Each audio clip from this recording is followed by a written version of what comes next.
relacionando de forma que ele é a porta das ovelhas. É por isso que no capítulo de número 10, Jesus ele está se relacionando como aquele pastor que identifica as suas ovelhas e as suas ovelhas o identificam. E no capítulo de número 10, Jesus também está apontando aqueles homens, os fariseus, homens que não criam, que desprezavam a sua palavra, que negligenciava os feitos de Deus na sua vida. Jesus está os apontando como ladrões, como salteadores, como pastores, como os pastores que não identificam as suas ovelhas, como lobos que vêm para estraçalhar a vida daquelas ovelhas. Jesus está apontando os fariseus como tais, porque no capítulo de número 9, eles ficam indignados com o nosso Senhor. Eles ficam indignados com o nosso Salvador, pelo simples fato deles curar um homem que era cego de nascença. E a palavra diz que quando Jesus cura aquele homem, e aquele homem agora, aquele rapaz, ainda não é um homem formado, tem idade, e nós vamos entender isso pela resposta dos pais do garoto, que agora era cego e não é mais. A palavra diz que aquele rapaz começa a testificar, começa a testemunhar no capítulo 9 de João, começa a falar dos feitos que Jesus fez na sua vida. Ele começa a dizer que Jesus é maravilhoso, começa a tratar Jesus como um profeta, começa a apontar Jesus e o glorificar, e o exaltar, e o magnificar diante dos homens. E os homens ficam indignados com aquela ação, simplesmente por aquele dia ser um dia de sábado. Pois no sábado o costume era de guardar, no sábado o costume era de preservar o sábado, no sábado eles não faziam nada. Então quando Jesus vem fazendo esses feitos, essas maravilhas, realizando estes milagres, principalmente nos dias de sábado, estes homens ficam indignados. Porque esses homens guardam com veemência, guardam com todo zelo a lei de Moisés. Aquilo que Deus entregara a Moisés, antes mesmo e depois que sai do Egito. A palavra diz que os fariseus ficam tão indignados com estes homens, que com este rapaz, que eles vão até ele e dizem assim: olha, por que você está falando sobre este homem? O que foi que ele te fez? Qual a palavra que ele liberou sobre a tua vida? Porque tu antes não enxergava e agora tu vê. Qual foi a palavra que ele liberou sobre a tua vida? E ele disse assim: olha, eu vejo que ele é um profeta, ele liberou palavra, ele passou lodo em meu rosto, e eu estou vendo, eu estou curado. A palavra diz que os fariseus, eles sempre duvidaram dos feitos de Jesus na vida da sociedade. Porque os fariseus antes mesmo, é por isso que Jesus, no capítulo 10, está os retratando como ladrões, como salteadores. Essa apontação aqui, irmãos, para os irmãos entenderem, é justamente para os fariseus, que não se importavam com as almas, com os homens que não se importavam com as vidas, que outrora era ferida e agora recebe cura. A palavra diz que Jesus está apontando a eles, e agora eles, sempre duvidando dos feitos de Jesus na vida da humanidade, a palavra diz que eles duvidam que aquele rapaz era cego, e eles vão até os seus pais e dizem assim: olha, eu quero saber se de fato o seu filho, esse que diz aqui, esse é seu filho? Aquele rapaz é seu filho? E ele diz: é nosso filho. Só que a palavra diz, irmãos, no capítulo 9, que os pais desse garoto, presbítero Paulo, ele fica indignado, eles ficam, melhor dizendo, com medo. Eles ficam com medo de reportar aos fariseus que aquele rapaz era cego. Eles ficam com medo de reportar aos fariseus, que, melhor dizendo, que aquele rapaz, ele foi curado por Jesus. A palavra vai dizer que o medo daqueles pais reportar aos fariseus que Jesus curou o seu filho era simplesmente para os fariseus não os expulsar da sinagoga.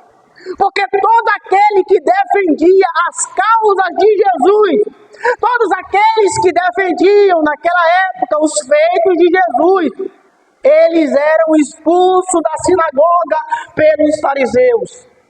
Então eles temem em reportar ao coração dos fariseus que Jesus fez tal maravilha na vida do seu filho. E a Bíblia diz que por medo de serem expulsos da sinagoga, porque eles não querem perder a leitura da palavra. Eles zelam tanto por isso que eles não querem ser expulsos da sinagoga, porque justamente na sinagoga era lido a palavra de Deus. Justamente na sinagoga era decorrido ao coração do povo a santa palavra de Deus. Então esses pais desse garoto não quer dizer que Jesus fez tal maravilha, simplesmente para não ser expulso da sinagoga. Só que quando nós recebemos o milagre, irmãos, só que quando nós, a irmã Andréia testemunhou aqui, eu não estava aqui em cima, mas eu estava ali embaixo. A irmã Andréia testemunhou o feito de Jesus na sua vida, o quão Jesus é maravilhoso para operar milagre, e por isso que nós continuamos crendo que Ele é Deus que continua operando em nossas vidas. Jesus, irmãos, é aquele que ainda cura, Jesus é ainda aquele que opera milagre. Jesus é ainda aquele que ouve o coração do sedento pecador. A palavra diz, irmãos, que agora os pais daquele garoto, no capítulo 9 de João, olha para os fariseus e diz: olha, eu não sei qual foi o homem que te curou, eu só sei de uma coisa, que ele é nosso filho e que ele era cego de nascença. Ele era cego de nascença. Então os fariseus ali passam de fato a acreditar que aquele rapaz era cego de nascença. Só que quando eles vão até o rapaz, eles tornam novamente a questionar o rapaz, dizendo: eu quero saber de vocês, eu quero saber de você, rapaz. E olha só que os pais falaram: não perguntem isso a nós, o garoto já tem idade suficiente para responder por si, vão perguntar a ele.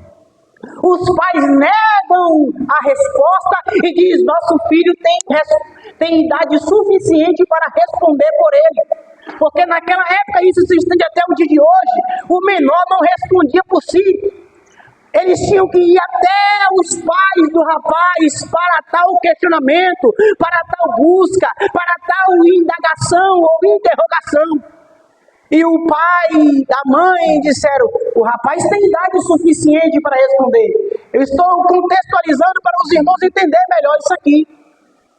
O rapaz tem idade suficiente para responder os seus feitos. A Bíblia diz, irmãos, que quando eles chegaram até o rapaz, eles perguntaram: o que foi que este homem falou com você? Você realmente era cego? Ele disse: por que vocês me perguntam isso de novo? Por que vocês estão me questionando de novo? E eu falei aqui que uma coisa é os pais negar que Jesus fez tal maravilha na vida do seu filho. Mas é impossível, irmãos, a gente que recebe o milagre ficar de boca fechada. A gente não vai ver ninguém na Bíblia que foi curado, que recebeu o milagre, que recebeu da parte de Deus o santo milagre, a santa providência, ficar de boca fechada. A Bíblia diz que no capítulo 5 do Evangelho, do mesmo João, um homem é curado da sua paralisia por causa do pecado que estava cometido há cerca de 38 anos. Jesus curou ele e disse: olha, não conta isso para ninguém.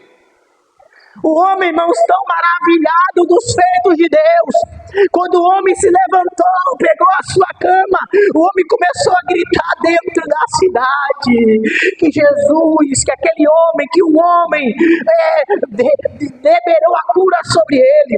Jesus, depois de alguns dias, encontrou ele no templo, e dali aquele homem começa a testemunhar que Jesus fez a sua vida tal milagre.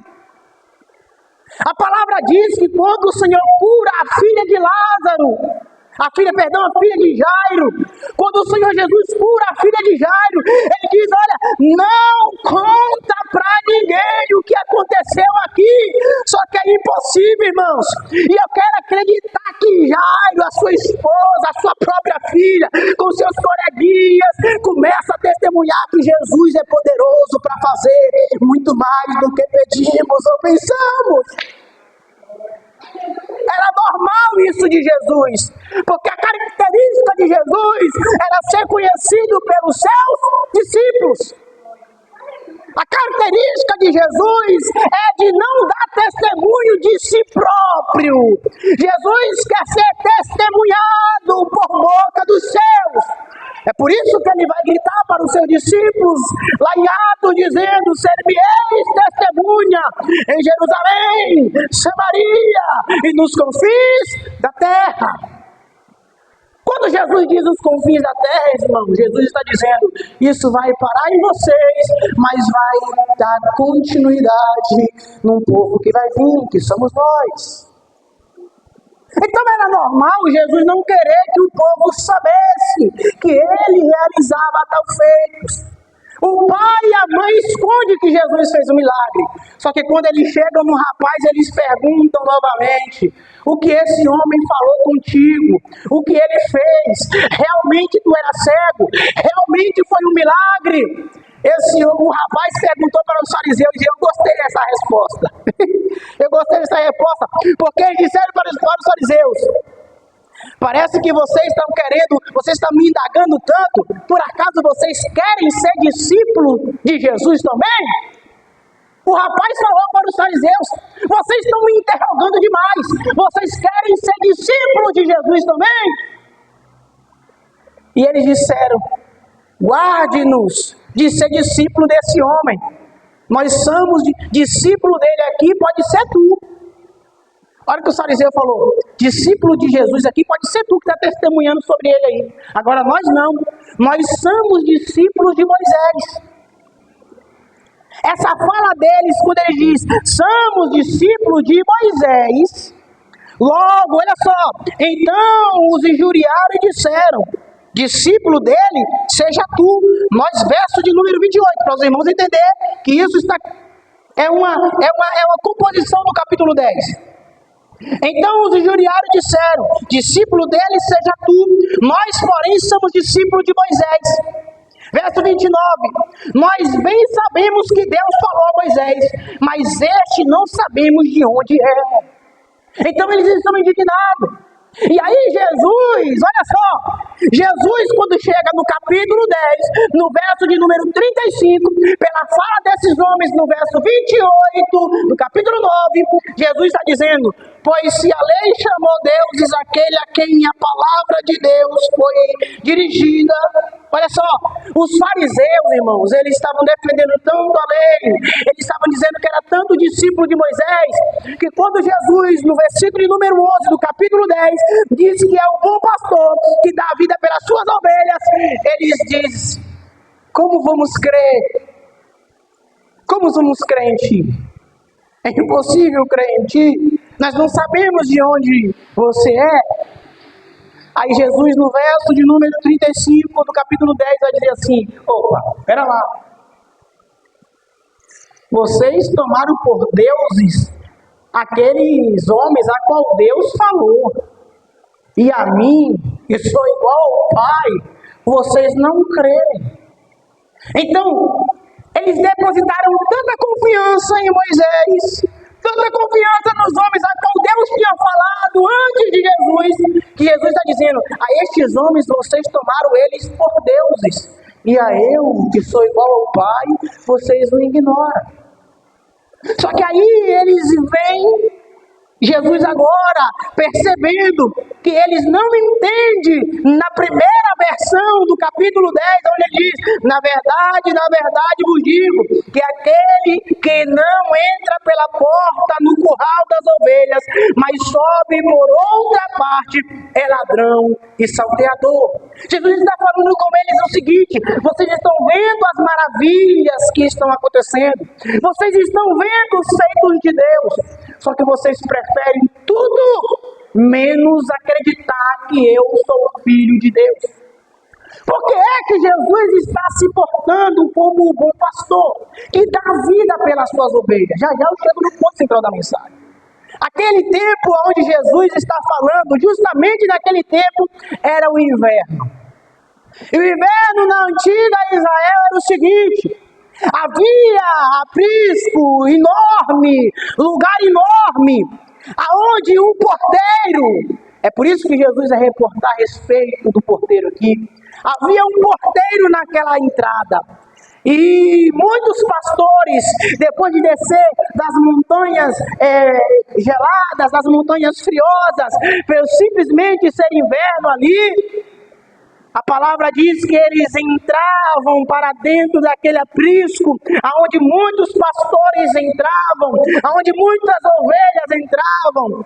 E estes pastores, eles pediam permissão ao porteiro, e o porteiro abria a cancela, abria aquela porteira, e eles passavam. No outro dia cedo, cada pastor, ele chamava as suas ovelhas pelo nome, e cada uma os acompanhava.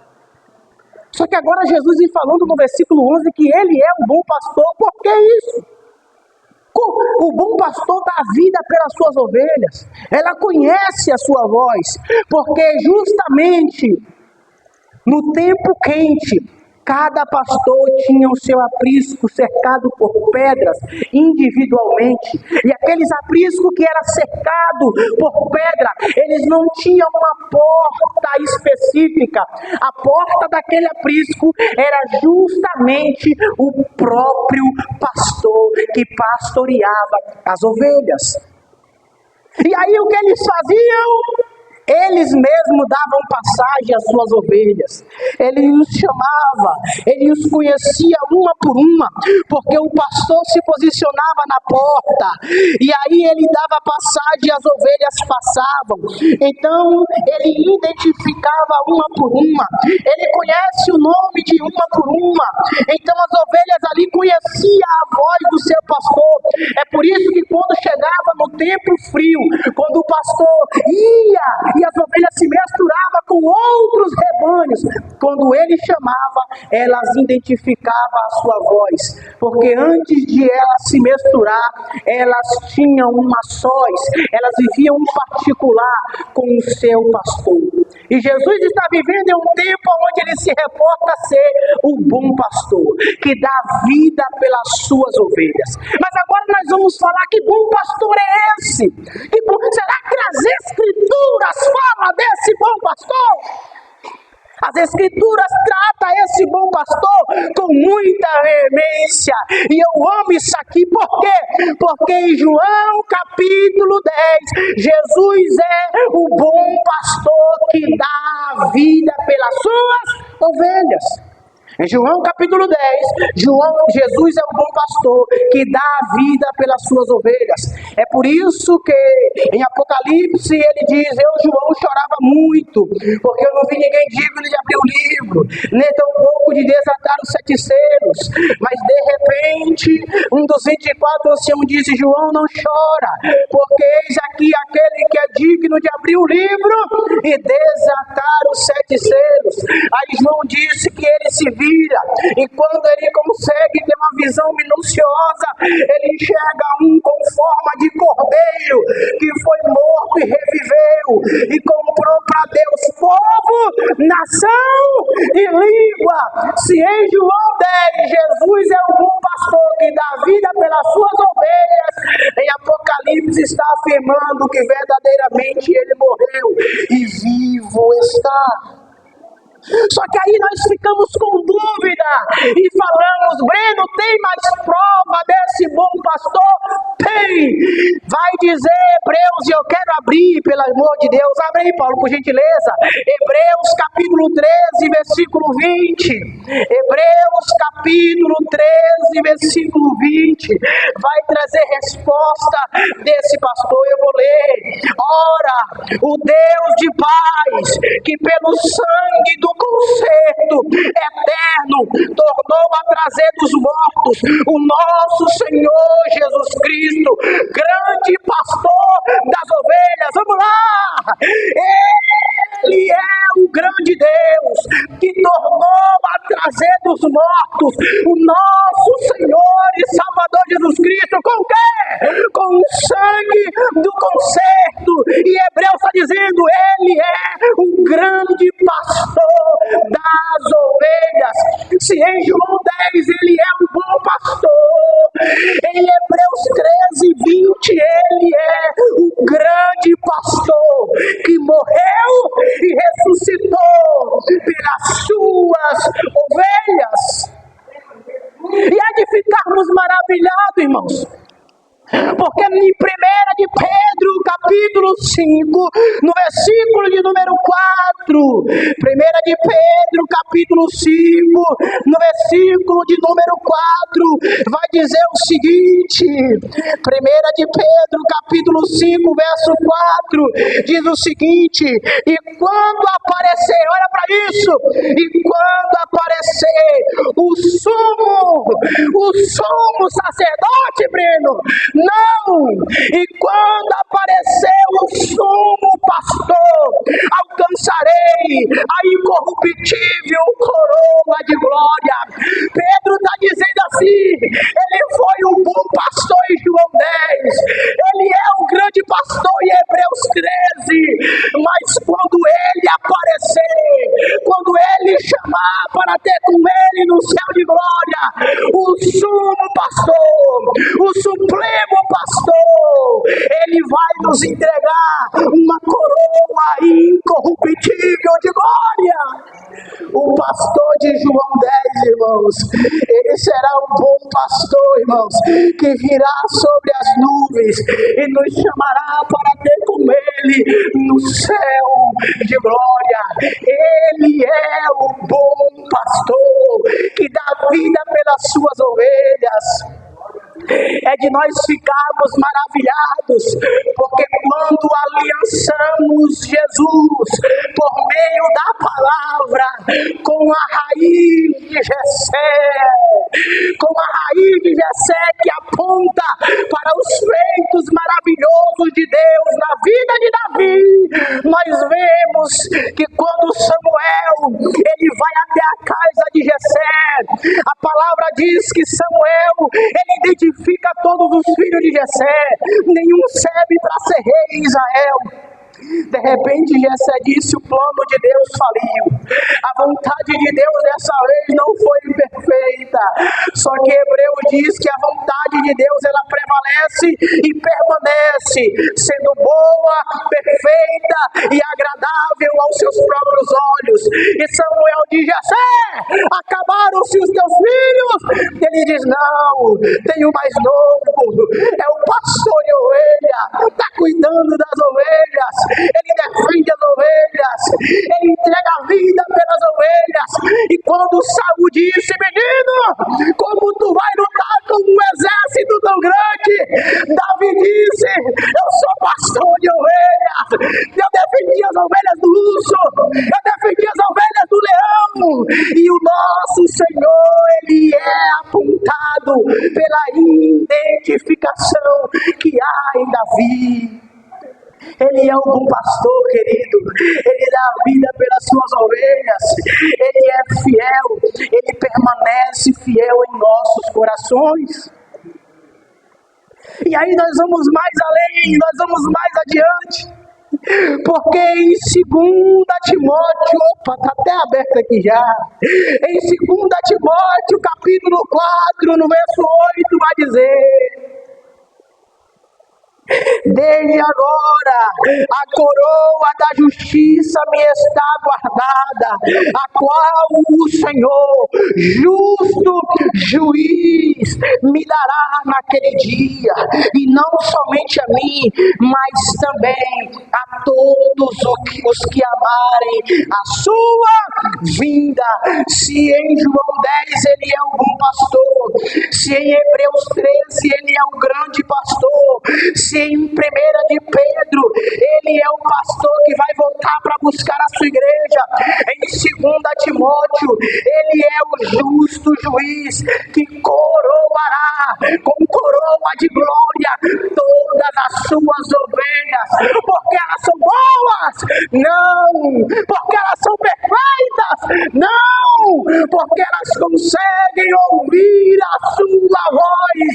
E aí 2 Timóteo vai dizer: todos aqueles que ouvem acerca da sua vinda será coroado com uma coroa de glória. Eu não sei se está dando para você entender esta palavra, mas o Senhor está preparando, o Senhor está te preparando, e nós precisamos estar preparados para ouvir, para identificar a voz do Santo, imaculado, glorioso, grandioso, poderoso pastor das ovelhas.